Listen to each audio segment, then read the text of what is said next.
والزیتون وطور سینین وہذا البلد الامین. اللہ قسمیں کھا رہا ہے.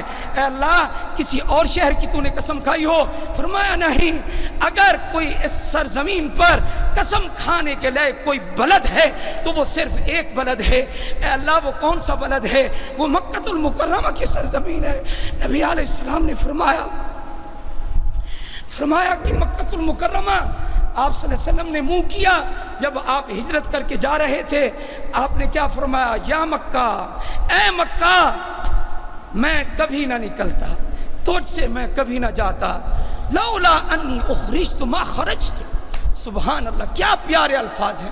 لولا انی اخرجت ما خرجت، لولا انی اخرجت ما خرجت.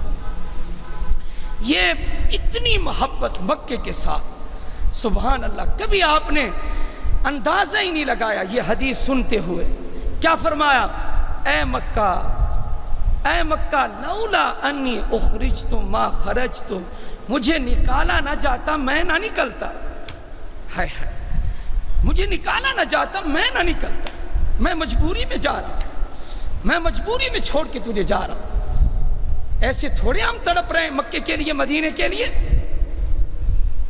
آپ بھی کہتے ہوں گے مولوی صاحب کے دل میں یہ بار بار زبان پہ مکہ آ جاتا ہے. میرا ایمان ہے مکہ، مدینہ میرا ایمان ہے. اگر اس کا ذکر نہ کریں، اگر مجنو ہر وقت اپنی لیلا کا ذکر کر سکتا ہے، وہاں عشق بھی مجازی تھا، تو کیا ہم اپنے محبوب حقیقی اللہ کے شہر کا ذکر نہیں کر سکتے؟ نہیں کر سکتے ہم. اور علماء نے وضاحت کے ساتھ لکھا ہے، فرمایا محبوب حقیقی وہ صرف اللہ کی ذات ہے. محبوب حقیقی صرف اللہ کی ذات ہے. خیر یہ موضوع بڑا طویل ہے. تو نبی کریم صلی اللہ علیہ وسلم نے کیا فرمایا؟ فرمایا لولا انی اخرجت ما خرجت. اے مکہ اگر مجھے نکالا نہ جاتا میں نہ نکلتا، میں تجھے چھوڑ کے نہ جاتا. لیکن ادھر مدینہ میں گئے آپ علیہ الصلوۃ والسلام. مدینہ کا بخار بڑا مشہور ہے. کسی حاجی کو بخار ہوا ہے مدینے میں؟ کوئی طبیعت ٹھیک ہوئی ہے حاجی صاحبان وہاں جا کر؟ نزلہ، زکام اور بخار ایک مرتبہ وہاں صفائی کر دیتا ہے بندے کی. جی وہاں کا بخار مشہور ہے.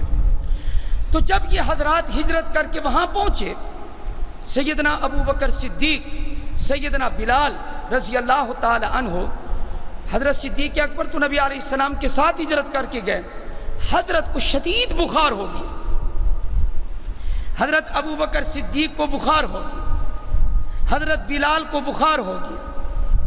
حضرت عائشہ ام المومنین رضی اللہ تعالی عنہ حضور اکرم صلی اللہ علیہ وسلم کے پاس تشریف لائیں اور آپ کے پاس بیٹھ کے فرمایا میرے والد ماجد حضرت ابو بکر کو سخت بخار ہے اور حضرت بلال کو بھی بخار ہے.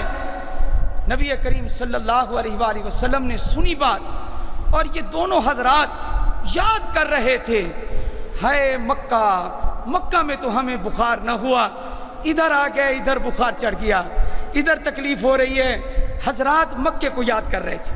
کون یاد کر رہے تھے؟ حضرت ابو بکر صدیق اور حضرت بلال رضی اللہ تعالی عنہما. حضرت صلی اللہ علیہ وسلم نے ہاتھ اٹھائے، آپ نے دعا فرمائی، اللہم حبب الینا المدینہ. اے اللہ ہمیں مدینہ کی محبت نصیب فرما.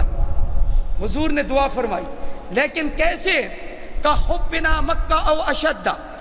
فرمایا ایسے محبت پیدا فرما دے جیسے ہمارے لیے مکہ محبوب تھا، اس کے برابر محبت کر دے.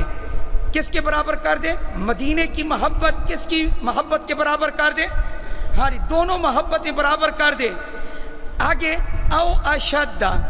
اگر یہ نہیں ہو سکتا کہ دونوں محبتیں برابر ہو جائیں تو پھر مدینے کی محبت او اشد. اے اللہ پھر مدینے کی محبت ہمارے اندر بڑھا دے. حضور نے یہ فرما دیا او اشد، زیادہ پیدا کر دے.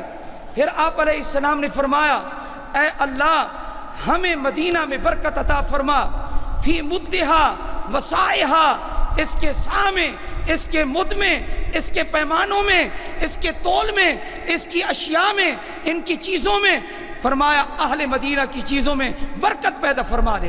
چنانچہ آج بھی دیکھو، ہاں جی، ایک آدمی کا کھانا آپ لیں، 2-3 آدمی مل کے کھا لیتے ہیں، برکت پیدا ہو جاتی ہے نا۔ آپ کا اس میں تجربہ موجود ہے، اس لیے